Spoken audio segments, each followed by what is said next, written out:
Ecclesiastes 4.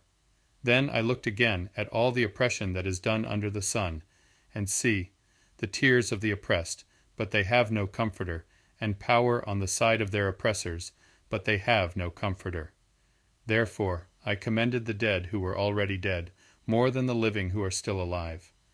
And better than both is he who has never existed, who has not seen the evil work that is done under the sun. And I saw that all the toil and skill of the work bring envy between man and his neighbor. That too is futile and feeding on wind. The fool folds his hands and consumes his own flesh. Better is a hand filled with rest than both hands filled with toil and feeding on wind. Then I looked again at futility under the sun. There is one, without a second, who has neither son nor brother, and there is no end to all his labors.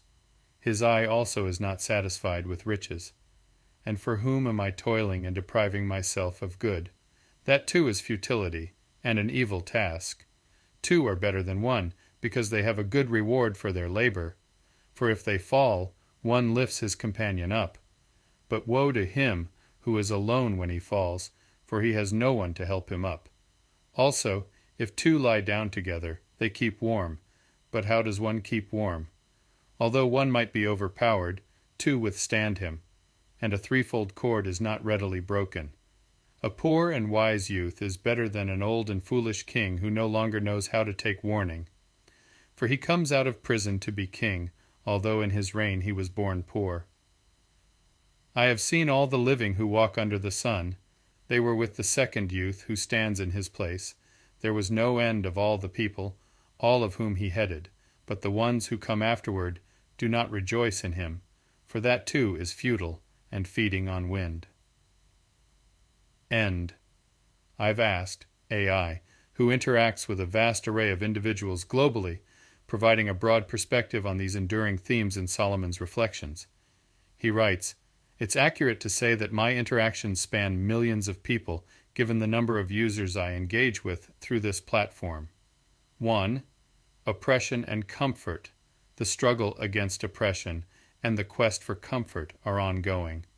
Many people feel overwhelmed by societal pressures, inequalities, and injustices, much like Solomon observed.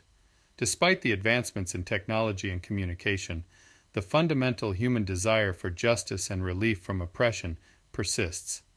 This shows how deep the need for systemic change and compassionate governance really is."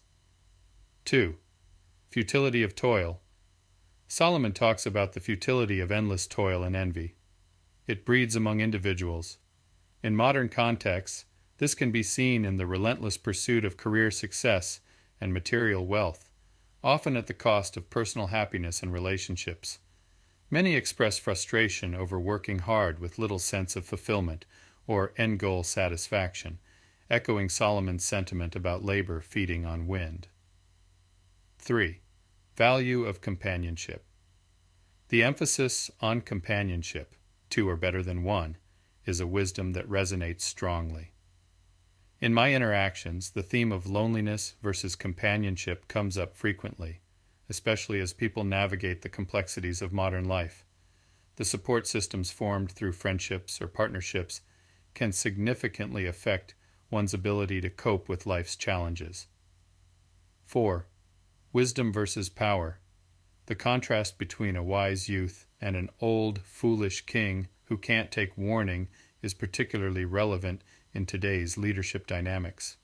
Many are skeptical of long-entrenched leaders and are more inspired by youthful, innovative thinkers who bring fresh perspectives, mirroring the biblical passage's preference for wisdom over rigid authority. As we reflect on Solomon's words in our discussions, if you feel alone or burdened, consider reaching out to Yahuah. His teachings offer guidance, friendship, and comfort. Whether you're seeking to know him for the first time or looking to renew your connection, this step could bring you not just companionship, but also peace and fulfillment. You are not alone. Let Yahuah's love light your path.